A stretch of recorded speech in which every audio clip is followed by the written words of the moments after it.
Vai lá, apoio. Tem pra caralho, eu fiz o suco. O morro aqui, né? Eu tô vendo aqui. Uai, você nem...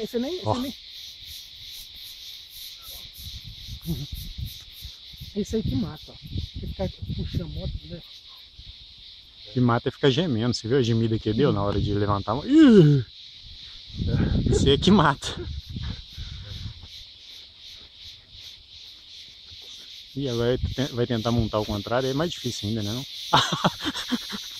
Não, ali você monta de um lado e cai do outro. Vamos ver a descida agora, né? A descida dali é cabulosa.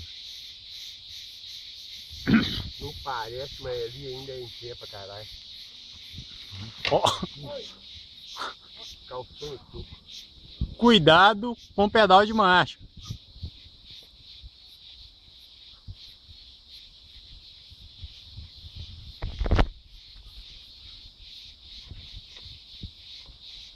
Aí, pode montar, pode montar. Pode montar, tem que esse ano. É mais acesso a montar nele do que montar nela.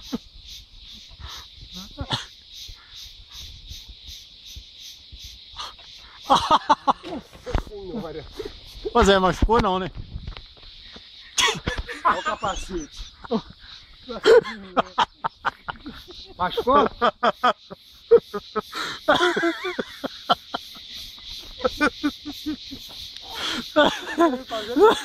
Que isso?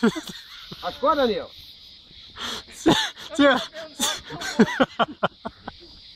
Você machucou não, né, Zé? Ai, meu pai. Gravou? Tá gravando. Gasta de 4 não, Daniel. Aí, Pra que você tirou o capacete, ô caceta? não é de rir, não. Aquela ali é doideira. Aquilo ali é tiro.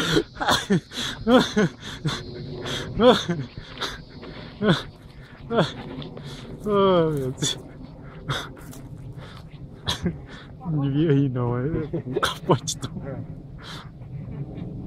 Deu uma virada no pescoço, viu? Eu fiquei com medo nessa hora, bicho. Não. Uma trava. Vai lá, velho, em moto. Quem sabe montar assim sou eu. Esse golpe dele aí. Giraia por isso. Giraia. Machucou não, Zé? Acho que não. Beleza, né? Bom, eu acho que não, né? Olha essa bota aí. Então agora pode rir? Pode, à vontade. Deixa eu ver. Velho, eu dobrei os dois pulsos aqui. Larguei. Monta aí, Roia. Monta, Roia. Boa. Capaz isso? acabou de partir.